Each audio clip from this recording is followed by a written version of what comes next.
राज्य कर्मचारी संयुक्त परिषद ने एक बार फिर पुरानी पेंशन लागू करने के लिए राज्य सरकार से पुरजोर मांग उठाई है। राज्य सरकार स्तर पर लंबित कई समस्याओं को लेकर परिषद के इंजीनियर डॉक्टर हरिकिशोर तिवारी ने कहा कि सरकार के लगातार आदेशों की अवहेलना के चलते प्रदेश के लगभग 1.5 लाख कार्मिकों को ओपीएस का लाभ नहीं मिल पा रहा है, जबकि इसके सरकार ने कई आदेश भी दिए हैं और उनका अनुपालन नहीं किया गया। इनमें प्रदेश में कार्यरत वर्क चार्ज कार्मिक, ट्यूबवेल ऑपरेटर सहित कई संवर्ग के कार्मिक शामिल हैं। परिषद 2016 कैशलेस नियमावली, सफाई कार्मिक सहित अन्य संवर्ग की लंबित सेवा नियमावली, पदोन्नति और विभागीय स्तर पर लंबित कार्मिकों की समस्याओं के समाधान के लिए अपर मुख्य सचिव, प्रमुख सचिव और विभागाध्यक्ष स्तर पर मुख्य सचिव स्तर पर जारी आदेशों के अनुसार हर महीने बैठक न किए जाने की मांग को लेकर मुख्य सचिव से मिलेंगे। इसके बाद 15 दिनों के अंदर राज्य स्तर पर लंबित समस्याओं के निराकरण न होने पर प्रदेश स्तर पर आंदोलन घोषित कर दिया जाएगा।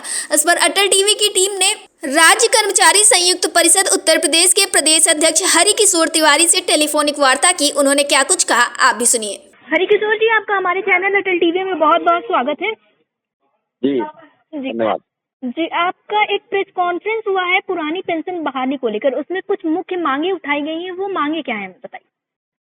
देखिए, एक तो सरकार ने अभी पुरानी पेंशन पे तो कोई डिसीजन नहीं लिया, लेकिन अभी सेंट्रल गवर्नमेंट ने एक डिसीजन लिया था जिसमें 2005 से पहले जो लोग थे जिनकी एडवर्टाइजमेंट हो गए थे नौकरियों के और वो ज्वाइन नहीं कर पाए थे किसी सरकार की किसी कमी के कारण, तो उनको ज्वाइन करा दिया 1 साल बाद अभी, और उनको ज्वाइन कर अभी उनको पेंशन का लाभ दे दिया उन्होंने। अब लेकिन एक तबका ऐसा भी बचा जो उसको जो 20-25 साल नौकरी कर चुका था और जो दैनिक वेतन पे वर्क चार्ज पे था, सन 90 के दशक में अपॉइंटमेंट हुए थे उनके, आवश्यकता अनुसार रखे गए, अगेंस्ट रखे गए, जो सीटें थी उनके अगेंस्ट रखे गए। लेकिन उसके बाद क्या हुआ कि उनको नियमितीकरण किया जाता है, यानी रेगुलाइजेशन किया जाता है उनको, और वो रेगुलाइजेशन 97 में होना था उनका, वो आदेश जारी हुआ, फिर 2001 में जारी हुआ कि इनको सबको कर दिया जाए। वो किन्हीं कारणों से विभागीय अधिकारियों की लापरवाही कारण वो नहीं किए गए, और वो अभी चलते रहे बराबर। 25 साल हो गए, 30 साल नौकरी हो गए उनको, और 14-15 तक अभी करते रहे वो। लेकिन अगर 2004 के बाद उसको 5 के बाद उसका अपॉइंटमेंट दिखाएंगे ये, तो उसको पुरानी पेंशन नहीं मिलेगी। तो सेंट्रल गवर्नमेंट में एक आदेश है कि वहाँ पर 50% पुरानी सेवाओं को जोड़कर पेंशनेबल लाभ मिल जाता है, मिल रहा है वहाँ पे। तो हम लोगों की यही मांग है कि भाई अगर ये आदेश आपने ऊपर से नीचे से उठा लिया, तो दूसरा वाला क्यों उठाया जिसमें कि हमारे छोटे छोटे कर्मचारी इसमें तमाम सारे लोग आ रहे हैं जिन्होंने 25-30 साल की सर्विस कर दी है।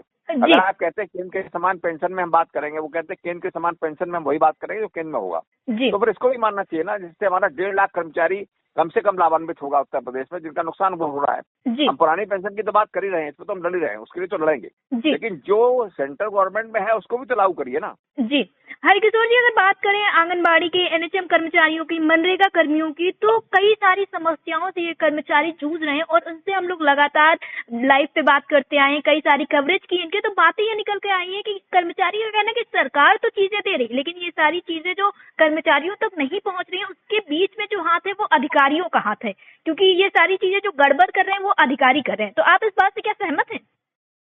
जी बिल्कुल, ये सरकार एक्चुअली में सब आईएएस चला रहा है, अधिकारी चला रहे हैं, और अधिकारी इसको सब घुमा देते हैं, सही बात सुनने नहीं देते। पहले जमाने में ऐसा होता था, संगठन बैठते थे हम लोग तो उसका निर्णय करा लेते थे। अब वो निर्णय घुमा फिरा कर करना चाहते हैं बैठकर, तो हम लोगों की भी होती है, मुख्य सचिव स्तर पर भी होती है, ऊपर स्तर पर भी होती है, हर 3 महीने में होती है, लेकिन वो उसको लागू नहीं करते। वो 3 महीने पहले जो हमारी बातचीत होती है वही अगली बैठक में बातचीत होती है, वही अगली बैठक में बातचीत होती है, वो घुमाते रहते हो। तो ये किसी का समाधान अधिकारी निकालने नहीं देना है। हम लोगों का कहना ये भी है इसमें कि आउटसोर्सिंग में जो आउटसोर्सिंग जैसे हो रही है, मैक्सिमम हो रही है आज की तारीख में, तो उसमें जो ठेकेदारी प्रथा है उसमें सीधे सीधे उसके खाते में पैसा जाना चाहिए, और जो ठेकेदार का अंश है वो ठेकेदार के खाते में जाना चाहिए। अभी क्या हो रहा है कि उसको पैसा मिल जाता है, वो मनमाना फिर इनको पैसा देता है कटौती करके, और जब उसकी इच्छा होती तब देता है। तो और उसके बाद भी होना चाहिए कि भाई 10 साल तक नौकरी करने के बाद उसको 5 नंबर, 3 नंबर, 2 नंबर कुछ न मिलना चाहिए, जो सीधी भर्ती जब उनकी हो, तो उसमें इनको एकोमोडेट किया जाना चाहिए। उनको लास्ट में ऐसा लगना चाहिए कि हम सरकारी नौकरी में जा रहे हैं, तभी वो ईमानदारी से काम करेंगे, तभी लग के काम करेंगे, जब उन्हें पता होगा कि हमको देखा जा रहा है कि हमारी अच्छी परफॉर्मेंस क्या है, वरना उनको पता है कि हमको निकाल दिया जाएगा, तो क्यों परफॉर्मेंस अच्छी देंगे। इन सारी समस्याओं से निजात पाने के लिए आप लोगों ने क्या रणनीति बना के रखी है? नहीं, इन सब निजात तो हम लोग तमाम बड़ी बड़ी हड़तालें भी करते हैं। 2013 में हम लोगों ने 13 दिन की बहुत बड़ी हड़ताल करके पूरा प्रदेश बंद किया था। 18 में भी हम लोगों ने पेंशन के मुद्दे पर बहुत बड़ी हड़ताल की थी। अभी भी हम लोगों ने नोटिस दिया है सरकार को और चीफ सेक्रेटरी से कल मिलने का है हम लोगों का। तो इसमें हम लोग बात कर रहे हैं कि अगर इसको सुनते हैं तो सुनते हैं, नहीं सुनते हैं तो इनके खिलाफ जाएंगे हम लोग। जी हरिकिशोर जी, लोकसभा चुनाव से तो सभी लोग अवगत हैं। इस बार कैसा प्रदर्शन रहा है भारतीय जनता पार्टी का, यूं कहें कि सत्ता पक्ष का, और ऐसे में कर्मचारी और शिक्षक जो एक बहुत बड़ा वर्ग है, जो बहुत बड़ा वोट बैंक है, और वो लोग नाराजगी जता रहे हैं, कुछ खुश नहीं नजर आ रहे। तो ऐसे में आपको क्या लगता है कि इस बार विधानसभा चुनाव में क्या सत्ता पक्ष जो इस वक्त पे है, या यूं कहें भारतीय जनता पार्टी आ पाएगी? क्योंकि कर्मचारी बहुत नाराजगी दिखा रहा है। देखिए, अभी इनके पास 2.5 साल है जी, और हम समझते हैं कि कुछ बातचीत इन्होंने शुरू करने का प्रयास किया है अभी इसके रिजल्ट के बाद। जी, तो निश्चित रूप से इन्हें चाहिए पहले की तरह हम लोगों से सबसे बात करके समाधान निकालें, उसका जो चीज ऊपर से थोपी जा रही है उसको बंद करें और सामने बैठ के हल निकालें। हमको चांद तारे मारने का काम, मांगने का काम कर्मचारी नहीं करते हैं। हम लोग वही चाहते हैं जो लीगल है और जिससे हमारा भला हो सके। जी, तो वो भले की बात होनी चाहिए, सब लोग करते हैं, हम भी करेंगे। और अगर वो ठीक होगा तो निश्चित रूप से इनका लाभ होगा। जी, आप कर्मचारियों को क्या संदेश देना चाहेंगे? क्योंकि जो संविदा के कर्मचारी, आउटसोर्सिंग के कर्मचारी हैं, मनरेगा कर्मचारी हैं, काफी ज्यादा परेशान हैं, और आपने भी कई सारी खबरें देखी होंगी कि ये जो कर्मचारी हैं परेशान होकर, मानसिक रूप से परेशान होकर आत्महत्या कर ले रहे हैं। तो ऐसे में आप कर्मचारियों को क्या संदेश देना चाहेंगे जिससे उनके बीच में शांति बनी रहे, उनका आश्वासन बना रहे?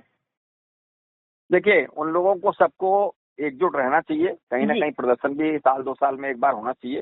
किसी न किसी संगठन से जुड़े रहना चाहिए। संगठन ही एक विकल्प है जिसमें कि आपकी बात वहां तक जा सकती है, वरना बेरोजगारी देश में इतनी ज्यादा है कि उसका हनन हर आदमी करना चाहता है। तो एक संगठन के उस रूप में हो सकता है, उसका निदान निकले। हम लोग भी उठाते रहते हैं इन मुद्दों को, वो भी कहीं ना कहीं एकजुट रहे और जब आवश्यकता पड़े तो हम लोगों की मदद लें, जिससे हम लोग उनकी बात ऊपर तक, सही जगह तक पहुंचा सके, उसका निदान करा सके। जी, हरिकिशोर जी, अटल टीवी से जुड़ने के लिए बहुत बहुत धन्यवाद।